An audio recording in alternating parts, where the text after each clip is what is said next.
Hello and welcome to the Punchline. I'm your comic strip critic. As you may have guessed from both my name and the opening title card, this is a show about the comics that appear in your newspaper every single day. And to be honest, I love them. Wow. That sure was a long time ago.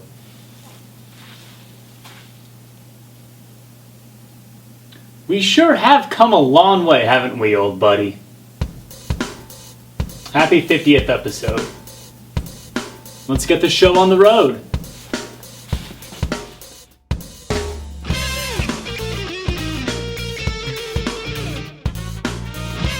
Hello and welcome to the Punchline. I'm your comic strip critic, and it's our 50th episode!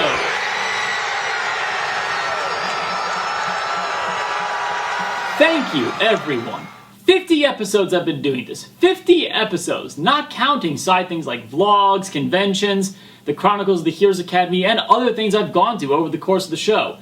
50 episodes talking about newspaper comics and webcomics. You guys are amazing for sticking with me through this wild ride. I owe you the world, and there are more good things to come in the future. So, for episode 50, I just wanted to celebrate. I just wanted to talk about something fun. I could talk about something depressing or controversial or offensive, but I just want to celebrate something awesome. And what's a better way to celebrate something awesome than by talking about one of the best, if not the best, comic strip of all time. Of course, I am talking about The Boy and His Tiger, Calvin and Hobbes. But what exactly should I talk about? There certainly is a lot to talk about, both regarding the strip and its creator, Bill Watterson. Well, I did talk about him a little bit before in my last Calvin and Hobbes video. There certainly is a lot that I didn't talk about. There's Watterson's famous anti-merchandising ideology, there's his reclusive nature that makes his recent interviews with Mental Floss magazine, the Billy Ireland Museum, and the documentary Stripped all the more notable. There's his very vocal support of Cul-de-Sac's creator Richard Thompson and his battle with Parkinson's disease, which, if you are interested in donating money to, I put a link down in the description below. There's the Watterson tribute from Zen Pencils, which just about broke the internet last fall. But no, I'd rather just focus on the reason why we all love Bill Watterson. His cartoon. I just want to talk about Calvin and Hobbes. But what do I talk about? What storyline is it that captures that spirit of imagination and childhood fun that is such a huge part of Calvin and Hobbes? This one. The attack of the deranged mutant killer monster snow goons. As soon as I say the name of the storyline, you know it's going to be awesome. I mean, it's the kind of crazy premise that makes every kid across the globe sit up in wide-eyed awe. Even without the text, that cover artwork for the collection is perfect. Calvin and Hobbes look terrified, and for good reason. There's some two-headed, three-armed snow thing looking for them, and you know that his name's not Frosty. Maybe it's Marshmallow. Congratulations, comic strip critic, on your 50th episode from I, Wallace A. Biff Huffle the Fourth, prominent internet interviewer. Of course, I haven't interviewed you yet. Not sure why such an oversight has occurred. I blame you. Looking at you. We shall rectify that in the future. Congratulations! 50 in the books, 50 more, or beyond, you know, to go. Well, thank you for watching for all this time. Ladies and gentlemen, it's one of the most iconic storylines from one of the most iconic comic strips to ever grace the funny pages. It's Calvin and Hobbes and the attack of the deranged mutant killer monster snow goons. By the power invested in me by the mighty and awful snow demons, I command you to come to life! Live! Live! Live! Brrr. When enchanting your snow goon with the semblance of life, be sure to order it to obey your directions first. Otherwise, it will instantly turn on you and attempt to devour you whole. Of course, that little notification is hidden way back in the appendix of the spell book. It's no wonder Calvin goofed it up. So Calvin runs inside where his mom naturally doesn't believe him. Even after seeing that the snow goon has now perched itself right on the front doorstep, she just ignores Calvin's terror. And this is where we start to question the way reality works in the world of Bill Watterson. Is the snow goon a living, breathing creature and Calvin's mom just doesn't realize it? Or is Calvin really trying to have some fun with his usually humorless parents? Did he build the one snowman, pretend it came to life, and then build another new snowman? Is it magic or is it mundane? And I am not going to answer that question. I prefer to leave it up to you at home. I like to think of it as a shade of gray somewhere between the magic and the mundane. It's much more fun that way. Oh, really cool. Put it on. Wow, so the comic strip critic made it to 50 episodes. Impressive.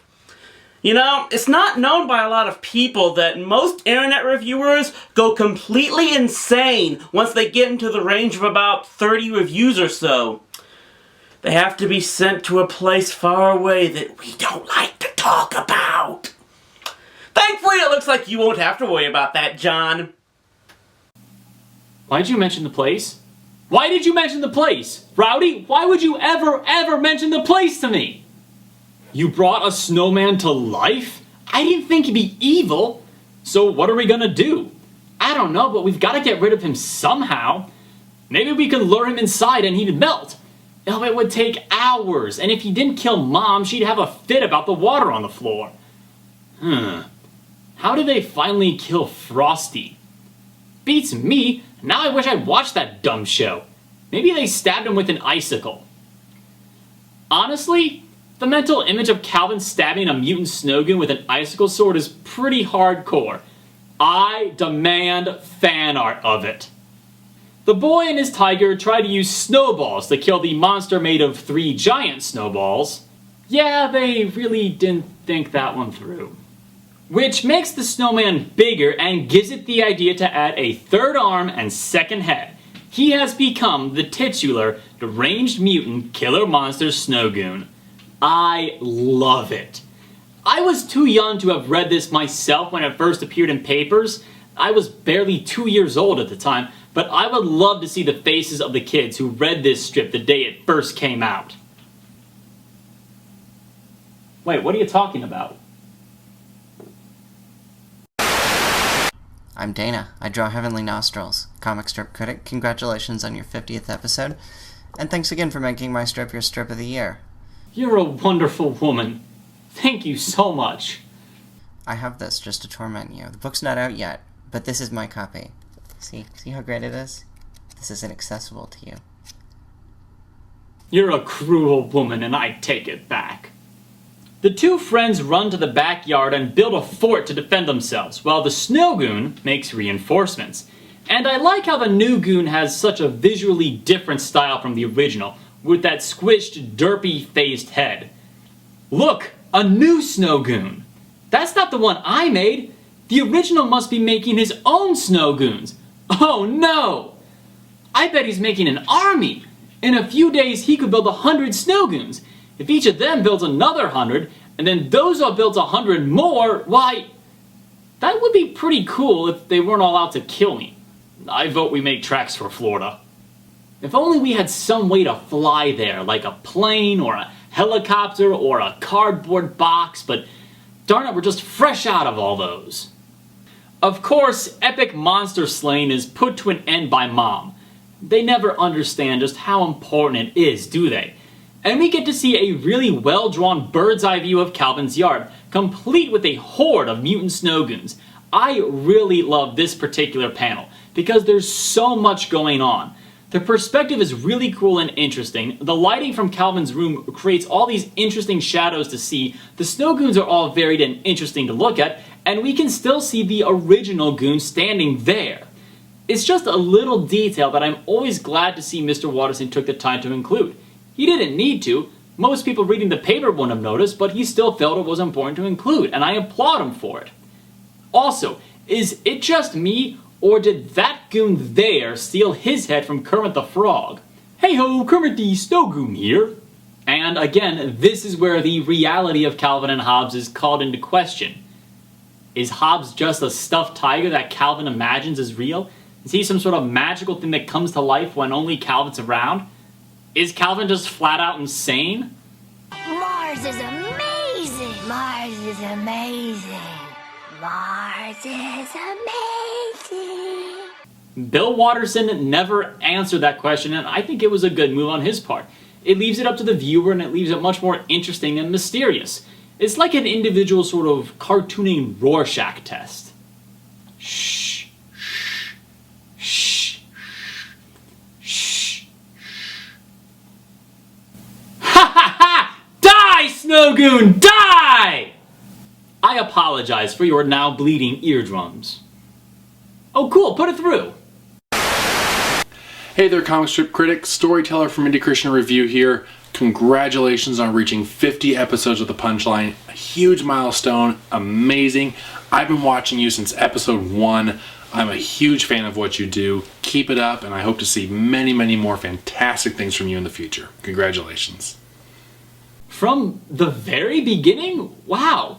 Thank you so much for sticking with me all this time. I really appreciate hearing from longtime fans. Really? Another one? Who is it? Hi John, Norm Feudy here. Congratulations on episode number 50 of the Punchline. Way to go, man. Norm, thank you so much for everything. It's meant the world to me. Calvin sprays the snow goons with water, freezing them in place until they melt in the sun. Which, when you think about it, is actually pretty sadistic. All they can do is wait in terror as the sun slowly rises, melting them away. It's like that scene from Interview with the Vampire when the women are turned to ash. Calvin is messed up. Granted, we already kind of had an idea. Mars is amazing!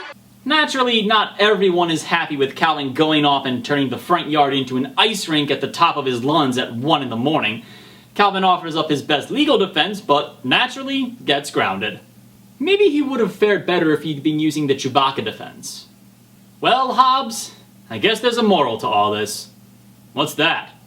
Snow goons are bad news. That lesson certainly ought to be inapplicable elsewhere in life. I like maxims that don't encourage behavior modification.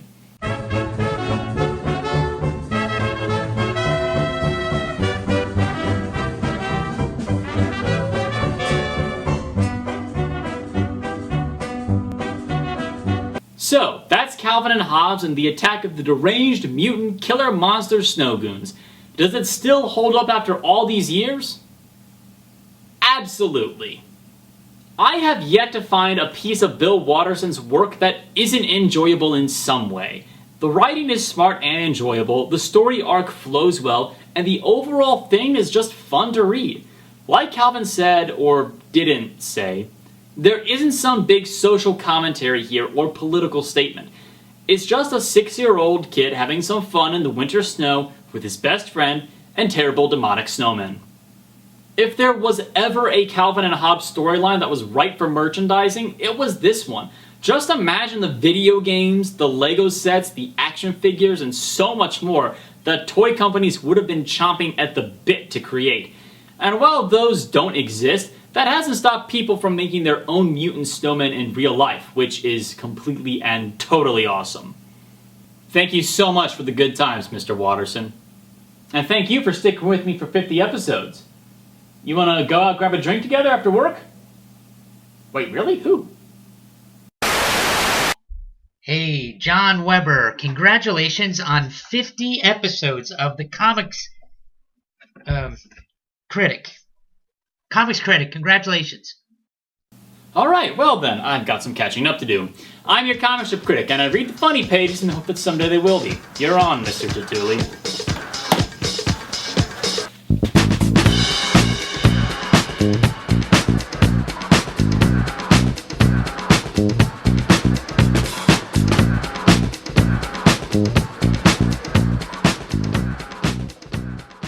I have a whole lot of people that I need to thank for their help in making this episode possible. First and foremost, the biggest thanks from the bottom of my heart goes out to Dana Simpson, Norm Feudy, and Mark Tatuli for all agreeing to appear in this episode. Thank you so much for taking the time from your busy schedules to appear on the show.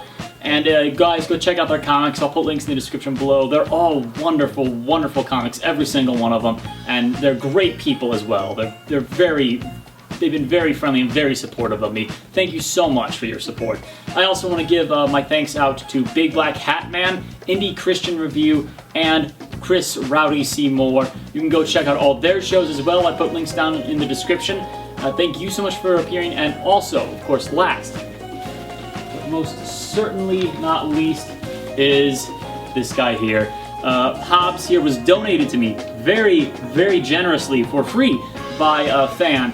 You can go check out her stuff, actually. Her name's Katie Tidwell. She goes by the username and Twitter handle Garen over on DeviantArt. And you can actually commission her to make plushies of your own if you want something like this. She won't do Calvin and Hobbes. This was a special thing just for me because we both share Bill Watterson's anti-merchandising opinions in regards to his work. We don't want to make money off of his products when he didn't want to make money off of his own products. But she does make plushies of, I've seen Pokemon, Digimon, My Little Pony, a couple of people from the Sonic the Hedgehog franchise, and if you have something else, I'm sure she'd be open to hearing it out. So if you want to order a plushie of your own or maybe some artwork, she can do those things for you. So Katie, thank you very much. And of course, last but most certainly not least, a big thanks goes out to every single one of you watching this at home. I would never have been able to continue the support for the Punchline without your support. Thank you so much for watching for 50 episodes, for making the Punchline into what it is today. Thank you so much for everything. So I have had a great 50 episodes so far, and I hope to make another 50 great episodes more. Thank you for watching, and I'll see you next time.